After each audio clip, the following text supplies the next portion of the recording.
aujourd'hui sur ma chaîne YouTube pour un nouveau rendez-vous du bulletin du lundi, le petit rendez-vous hebdomadaire où je partage avec vous mes lectures de la semaine passée ainsi que les derniers livres qui ont rejoint ma palle. Alors la semaine passée, j'ai beaucoup lu, je suis très contente parce que mon challenge au Goodreads m'annonce que j'ai des lectures d'avance. Hier j'étais encore à 2 mais là je suis retombée à 1, donc j'espère ne pas trop traîner sur ma lecture en cours pour ne pas perdre cette avance parce que ça me motive de voir que je suis en avance sur mon challenge. C'est ridicule, ça ne sert à rien, mais c'est psychologiquement, voilà, ça fait du bien, tout simplement. Alors, la semaine passée, je vous quittais, j'étais en train de lire Mon ami Ben, je le lis sur mon Kobo. Donc, je ne sais pas vous montrer la couverture en live. Donc, Mon ami Ben, qui est écrit par Julia Ramp. Il s'agit d'un témoignage qui est publié aux éditions JC Gausswitch. Voilà, j'ai bien retenu ma leçon. Ça a été publié en mai 2011, si mes souvenirs sont bons. Enfin, vous avez les petites infos qui apparaissent bien sûr devant vous. Et je vous remets bien sûr la couverture maintenant. Ce roman, donc ce témoignage plutôt, m'a énormément plu. D'ailleurs, c'est mon premier coup de cœur de l'année, c'est pas compliqué. J'ai pleuré, j'ai ri, j'ai encore pleuré. J'ai refermé cette lecture avec un petit sourire, toute satisfaite. C'était vraiment une très belle lecture.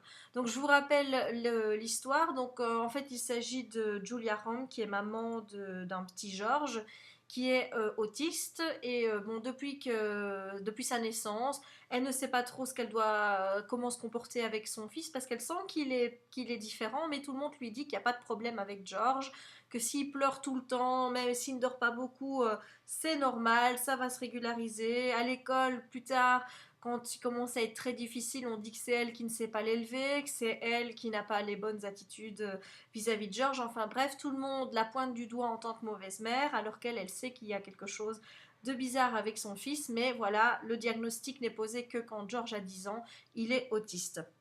Et donc c'est un petit peu au même moment que Ben va faire son apparition dans leur vie.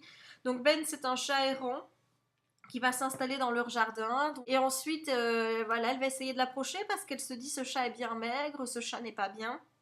Il faudrait que je l'amène chez le vétérinaire parce que Julia, elle est comme ça, dès qu'elle voit un animal qui n'est pas bien, il faut vraiment qu'elle l'amène chez le vétérinaire pour le soigner, pour le sauver. Donc c'est vraiment une femme qui a le cœur sur la main. Et donc, Georges s'intéresse de plus en plus au petit chat qu'il y a dans son jardin. Et elle va l'amener chez le vétérinaire. Et après quelques semaines, le vétérinaire va lui dire que personne n'est venu réclamer le chat, qui n'est d'ailleurs pas pucé. Et elle lui demande pour voir si elle veut pas l'adopter. Elle hésite parce qu'elle se dit Georges, il a voulu des animaux, mais c'est qu'une phase, ça dure 2-3 semaines. Et puis après, il se désintéresse de l'animal. Et puis il faut s'en séparer. Et elle n'a pas envie de vivre ça avec un petit chat. Et elle décide quand même d'aller rendre visite à Ben, donc qui ne porte pas encore le nom Ben à ce moment-là, mais elle rendre visite au petit chat chez le vétérinaire. Et là, alors que Ben ne regarde, enfin Georges plutôt, ne regarde jamais personne dans les yeux, il va y avoir vraiment un contact visuel très intense avec le petit chat, qui va l'approcher, qui va venir se coller à lui. Et elle va sentir, Julia, qu'il se passe quelque chose entre le chat et son fils. Et elle va décider de l'adopter. Et là, ça va changer leur vie de tout au tout parce que Ben va s'avérer être un ami formidable pour George. D'ailleurs, au départ, son seul ami. Il va le suivre partout. George va commencer à parler alors qu'il ne parlait jamais à sa mère pour raconter ce qu'il ressent, ce qu'il vit. Et il va commencer à parler elles emploient le parler chat, vous savez, c'est à mon avis cette manière qu'on a un petit peu, tu vois mon chéri, de parler comme ça à son animal, et ça va être leur méthode de communication avec Georges, et ça va durer, et elle va sentir vraiment son fils s'épanouir au contact de ce petit chat, jusqu'au jour, après 2 ans, il se dit qu'elle mérite quand même de partir un peu en vacances avec son fils, et là, catastrophe, à mon avis, le chat va mal vivre le fait d'être séparé de Georges, et il va s'enfuir. Et là, pour Georges, ça va être la catastrophe. Il va accuser sa mère d'être responsable, que s'il n'était pas parti, Ben ne serait jamais parti. Enfin bref, il va revenir un petit peu à l'état d'avant Ben. Et Julia peut pas le supporter. En plus, bon, elle s'est attachée au chat, forcément. Et elle va tout faire. Elle va remuer ciel et terre pour retrouver le petit chat et pour le ramener à son fils. Voilà, donc ça c'est l'histoire. Moi j'ai vraiment adoré. Si vous voulez, il y a déjà ma chronique qui est sur le blog. J'ai mis un coup de cœur parce que c'est un témoignage, c'est une histoire vraie. Et j'ai tellement été touchée par ça que moi, j'ai rien trouvé de négatif dans ce roman. Je l'ai vraiment adoré. Que ce soit la manière dont on va voir Georges s'ouvrir au contact de ce petit chat, parce que bon, bah, l'autisme, forcément, c'est une maladie qu'on ne connaît pas, qui fait peur aussi. Et de voir un petit peu ce garçon qui va s'ouvrir avec ce petit chat, moi j'ai trouvé ça merveilleux. Voir aussi l'importance que ce chat va prendre dans la famille. Et bon, ben, moi je me suis retrouvée quand j'ai vu comment Julia racontait les petites anecdotes du comportement, voilà, en disant ça c'est ce qu'il fait tous les jours, il a ses petites habitudes. Et combien de fois moi je raconte pas à des tas de gens les petites habitudes de mon chien. Enfin bref, je me suis vraiment beaucoup retrouvée dans ce livre. Et j'ai été émue parce que forcément quand le chat est parti, ça a été la catastrophe, mais il n'y a pas que ça, il y a d'autres choses qui m'ont émue, notamment l'avant Ben, comment Julia vivait les choses avec Georges, le fait qu'elle soit toujours laissée de côté, que personne ne veuille l'aider, elle la considère comme responsable de ce qui arrive, enfin, du comportement de son fils, ça m'a beaucoup touchée. Quand Ben était là, bah forcément, j'ai adoré voir l'alchimie qu'il y avait avec ce petit chien, ce petit chat et lui. Et puis bon, quand il est parti, j'ai aussi vu toute la méchanceté, encore une fois, humaine qui ressort de ce livre, de voir. Et là, je me dis, mais on est tous pareils. Quand je vois des enfants dans la rue ou dans les magasins qui commencent à gueuler, à courir partout et à se comporter de manière, bah, tout de suite, on se retourne sur eux avec un regard qui en dit très long et qui dit aux parents, mais regardez-moi ça, vous ne savez pas élever vos enfants. Et parfois, on se permet même de faire des réflexions à voix haute en disant, mais t'as vu ces gens, que ces gosses, comme ils sont mal élevés, toutes des choses comme ça. Et même si c'est vrai dans la plupart des cas, il y a des cas où, comme Georges, c'est pas de sa faute, il est autiste. Pour lui, les choses normales ne sont pas nos choses normales. Enfin bref, il n'a pas la même compréhension du monde que nous. Et je me dis, mais on doit faire du mal, peut-être pas au gamin parce que lui s'en rend pas compte, mais à la mère, on doit lui faire du mal à penser des choses comme ça. Et je me suis dit que bah, j'y réfléchirais peut-être deux fois avant de poser mes jugements. Et je pense qu'on devrait tous faire pareil parce que vraiment ça m'a touchée. J'ai été aussi abasourdie de voir la méchanceté humaine quand elle recherche Ben et que elle pose des affichettes partout et que les gens lui téléphonent pour lui faire croire qu'ils ont récupéré le chat, qu'ils vont le garder, qu'elle ne le reverra jamais. Je trouve ça ignoble de faire des choses pareilles, c'est vraiment horrible. Enfin bref, voilà, c'est un bouquin qui m'a énormément touchée et je vous le recommande très fort. Après mon ami Ben, j'ai enchaîné avec une romance, pour changer, tiens. Donc il s'agit de Il était une fois, le tome 1 au 12e coup de minuit de Eloisa James, paru chez J'ai lu pour elle dans la collection Aventure et Passion. Voilà, donc ça c'est une romance qui me faisait extrêmement envie, tout simplement parce que moi j'adore les contes de fées, bah, j'adore les romances, donc forcément vous mixez tout ça dans un même roman, bah, ça va d'autant me plaire. Donc l'histoire de ce roman, eh bien, on suit Kate, qui est forcément notre Cendrillon, et qui est donc reléguée au rang de servante dans sa propre maison. Donc son père s'est remarié après le décès de sa mère avec une certaine Mariana qui avait déjà une fille qui s'appelle Victoria. Et quelques mois après, son père est décédé et suite à cela, ben, Mariana a hérité de la fortune de son père. Elle, il lui a rien laissé. Et Mariana a commencé ben, à révolutionner tout, à mettre des gens à la porte, à virer les fermiers qui composent tout le domaine de son père et à reléguer ben, notre amie Kate au rang que moins que rien, puisqu'il n'y a que sa fille qui compte, il n'y a que sa fille qui fait son entrée dans le monde, il n'y a qu'à sa fille qu'elle achète tous des vêtements dont elle n'a même pas besoin, enfin bref, on dilapide la fortune pour des bêtises. Voilà, et donc Kate, elle avait pensé bah, foutre le camp, mais étant donné que c'est le domaine de son père, qu'elle aime tous les gens qui sont là, qui travaillent et compagnie, bah, elle essaye de rester pour eux, pour essayer bah, d'atténuer un petit peu l'effet Mariana. Et bah, qu'il a d'ailleurs un petit peu mise au rôle d'intendant, puisque c'est elle qui doit s'occuper de tout dans le domaine.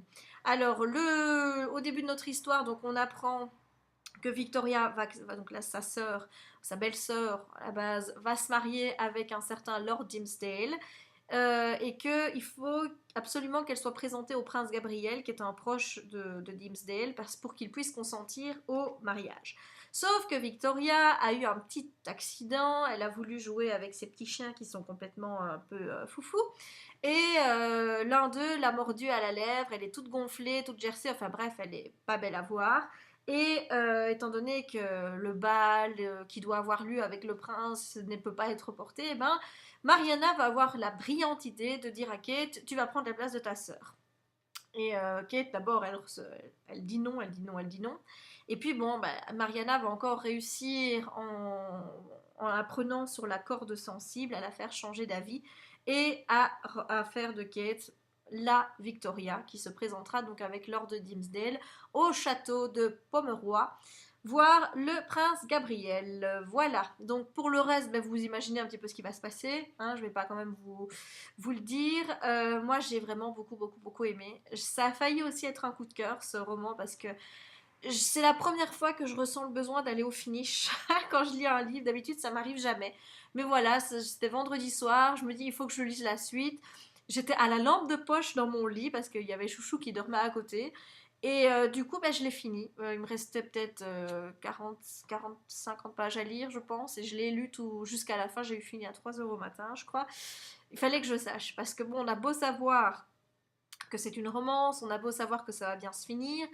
Je me demandais vraiment comment l'auteur allait faire pour y arriver parce qu'il y avait tellement d'embûches qui se mettaient dans le chemin de nos héros que je me suis dit mais comment elle va réussir à les mettre ensemble à la fin et voilà donc du coup bah, j'ai terminé le bouquin pour le savoir. Moi j'ai vraiment beaucoup aimé, je me suis hyper attachée au personnage, surtout celui de Kate, une Cendrillon qui, ben voilà, vous avez la Cendrillon de Disney qui, bon, moi je trouve qu'elle elle va pas non plus rentrer dans l'art de sa belle-mère ni quoi que ce soit. Elle lui répond. Elle a du caractère, elle lui ne se laissait pas faire. Ce qu'il y a, c'est qu'elle est trop gentille, donc forcément, Mariana le sait, et c'est sur cette corde-là qu'elle joue tout le temps pour obtenir ce qu'elle veut de Kate. J'ai aimé Gabriel, même si au début il ne m'a pas laissé une grande impression. La première fois qu'il voit Kate, il la prend pour Victoria, il dit oh, ben, on m'avait vanté sa beauté, bah c'est pas ça quoi. Ça m'a un peu choqué. Puis le soir même, il la rencontre durant le repas, il va lui parler, et là, elle va se rendre compte que la nana, elle se défend, qu'elle lui répond, et là, subitement, il va changer d'avis, et il va se dire, oh, il faut que je l'embrasse, et tchic ou tchac. Donc là, il m'a un peu saoulé. Mais bon, après, là aussi, il va montrer son côté charmant. Je peux vous dire que Gabriel, c'est vraiment un prince charmant.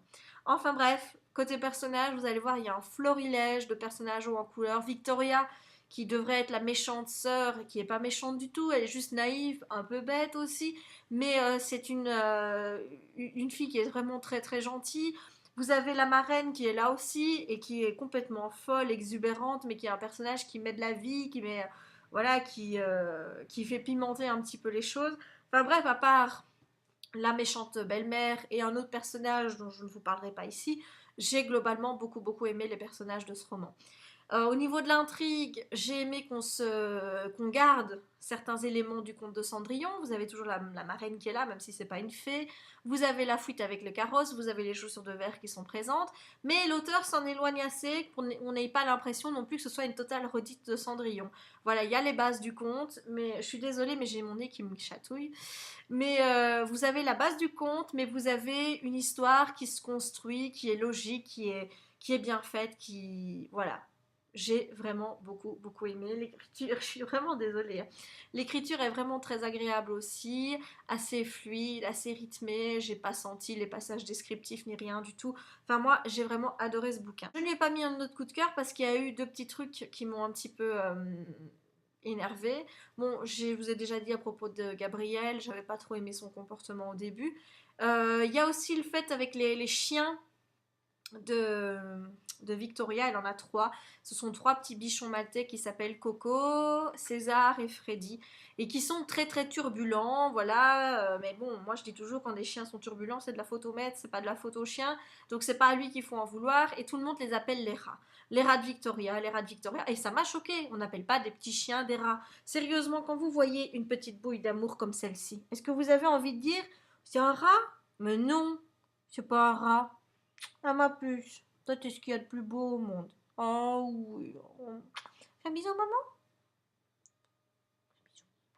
Allez, assis. Même pas. Tu fais pas de bisou à maman. T'en as marre que je te chipote. Hein, c'est ça? T'en as marre que je te chipote, hein, mon bébé. Tu fais un bisou? Allez. Voilà. Oh oui. Oh mon puce. Oh là là. Voilà, maintenant je te laisse tranquille. Je vous jure, je le fais vraiment pas exprès, je peux pas m'en empêcher de vous le montrer. Et voilà, donc j'aimais pas trop qu'on appelle les rats. Parce qu'on n'appelle pas des petits chiens des rats. Voilà, ça m'a choqué, on n'appelle pas des petits chiens des rats. J'ai détesté qu'on appelle les petits chiens des rats.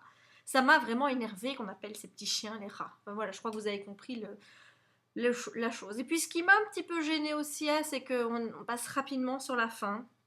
On ne sait pas trop comment on en arrive là en fait, hein. Vous avez la situation qui se termine et puis paf, il réapparaît après et on vous dit en deux trois pages ce qui s'est passé. Mais voilà, moi j'aime bien quand on développe les choses, j'aime bien quand on en dit plus et voilà, il y a un petit manque. Il y a des choses qui sont expliquées à la fin du livre où moi j'attendais à ce qu'on m'explique plus comment on arrive à ce point-là. Et ça manque un petit peu. Mais c'est vraiment deux petits points, rien du tout. Mais voilà, deux petits points qui font que malheureusement, ben, c'est pas un coup de cœur. N'empêche que c'est une super découverte. Et si vous avez envie de romance pour le moment, ben, c'est celle-ci que je vous conseille. Alors, après les contes de fées, eh ben, j'ai lu 80 notes de jaune, donc le tome 1 de la saga 80 Days, donc de Vina Jackson. En fait, ce sont deux auteurs anglaises, si mes souvenirs sont bons, qui sera publié chez Milady Romantica, donc leur nouvelle collection de la romance, le 25 janvier 2013, si mes souvenirs sont bons. Alors, qu'est-ce que c'est que 80 notes de jaune? Ben, c'est l'histoire de Summer, qui est une violoncelliste qui a un petit job de dépannage en attendant de pouvoir percer dans la musique. Et elle travaille aussi, enfin, elle joue aussi dans le métro londonien. Notre amie Summer, elle est à fond dans la musique, elle adore ça, mais elle a aussi une sexualité très forte. Et lors d'un de ces petits concerts dans le métro, donc elle va avoir un admirateur secret qui va lui laisser 50 livres, ce qui est quand même énorme. Admirateur qui s'appelle Dominique, qui va essayer de la revoir, mais qui va jamais retomber sur elle dans le métro. Jusqu'au jour où il va tomber dans un journal local sur un article qui précise qu'une jeune fille violoncelliste s'est fait un peu agresser dans le métro. En fait, elle a été prise dans une bagarre et suite à ça, son violon a été cassé. Donc Summer ne sait plus jouer. Donc, comme il a son nom et son prénom, il va la contacter et il va lui proposer de lui acheter un nouveau violon si elle accepte de jouer à son jeu et selon ses conditions. Et elle va être intriguée, elle va lui répondre, ils vont se voir, et d'abord, bon, elle va lui demander pour jouer pour elle, une première fois, puis une deuxième fois, il va lui offrir son violon, et bien sûr, entre eux va se mettre une relation, voilà, des relations sexuelles, ouais, quand il lui demande, il n'y a pas que de jouer non plus, vous imaginez bien qu'il y a d'autres choses sur le côté, et donc ils vont avoir une relation comme ça basée sur le sexe. Alors, si je n'avais eu que les deux tiers du livre, je vous aurais dit que j'avais beaucoup aimé. Parce que voilà, je trouvais que c'était affriolant. Même s'il n'y a pas d'histoire à proprement parler, même si c'est pas une romance, hein, ils ne vous tombent pas amoureux dans le bouquin, c'est juste du sexe pour du sexe. Mais en même temps, je le savais. Je le savais avant d'ouvrir le bouquin, donc j'ai pas été surpris. Je vais pas vous faire l'offusquer en disant non, dis donc, il n'y a pas de romance. Ça, j'ai pas aimé du tout, moi, il n'y a pas de romance. Mais non, je le savais qu'il n'y avait pas de romance, donc ce serait un petit peu hypocrite de venir vous dire que j'ai trouvé ça nul parce que justement, il n'y avait pas d'histoire d'amour qui se nouait entre les héros. Donc ça ressemble pas à Fifty Shades, ça ressemble pas à Crossfire pour ça. C'est vraiment du cul pour du cul. Mais ça m'a pas gêné, je savais que je le lisais pour ça, donc il n'y a pas eu de souci. Je trouvais que c'était voilà, excitant. Certes, même si j'étais pas du tout dans ce trip-là, on est toujours dans un trip dominant-dominé. Même si c'est pas mon trip à moi, il y a des choses voilà, qui sont racontées, c'est bien écrit, faut dire ce qui est, qui font qu'il n'y a pas non plus, c'est pas vulgaire par rapport au langage qui est utilisé. Donc ça, voilà, je trouvais ça plutôt excitant, j'aimais beaucoup, jusqu'à temps qu'on arrive à un certain passage, aux alentours des pages 330 et compagnie, alors là, ça n'a plus été du tout. Donc jusque-là, il y avait des choses qui me gênaient un petit peu, parce que bon, c'est pas des pratiques que j'aime et qui me font envie. Vous savez, moi, sex vanille à fond, 200% ici. Donc forcément, quand il y a des pratiques BDSM qui sont un peu trop pour moi, ben voilà, même si. Mais j'ai pas trouvé ça choquant. Jusqu'à la page 330, ça allait encore. C'est pas mon trip, mais c'est pas pour ça que je vais crier au scandale. Maintenant, après 330, là, ça m'a vraiment, vraiment gênée. Parce qu'on est vraiment rentré dans un trip euh, d'homme qui n'était plus du tout celui bien gentillet comme c'était avant. On était vraiment dans quelque chose de très poussé, où le dominant n'avait quasiment plus de respect pour sa dominée, sa soumise. D'ailleurs, il l'appelle son esclave. Voilà, il dit esclave, t'es mon esclave, t'es à moi, tu m'appartiens, tu es ma propriété. Là, j'ai trouvé ça, ça devenait très choquant pour moi parce que même si on est dans une relation dominant-dominé, il doit quand même y avoir un certain respect pour le partenaire, et là j'ai trouvé qu'il n'y en avait plus du tout. À un moment il lui dit lui-même je t'ai pas encore brisé, avec le sourire, en disant mais attends, je n'attends que ça, je vais te briser, tu seras plus rien quoi. Mais c'est odieux de dire ça.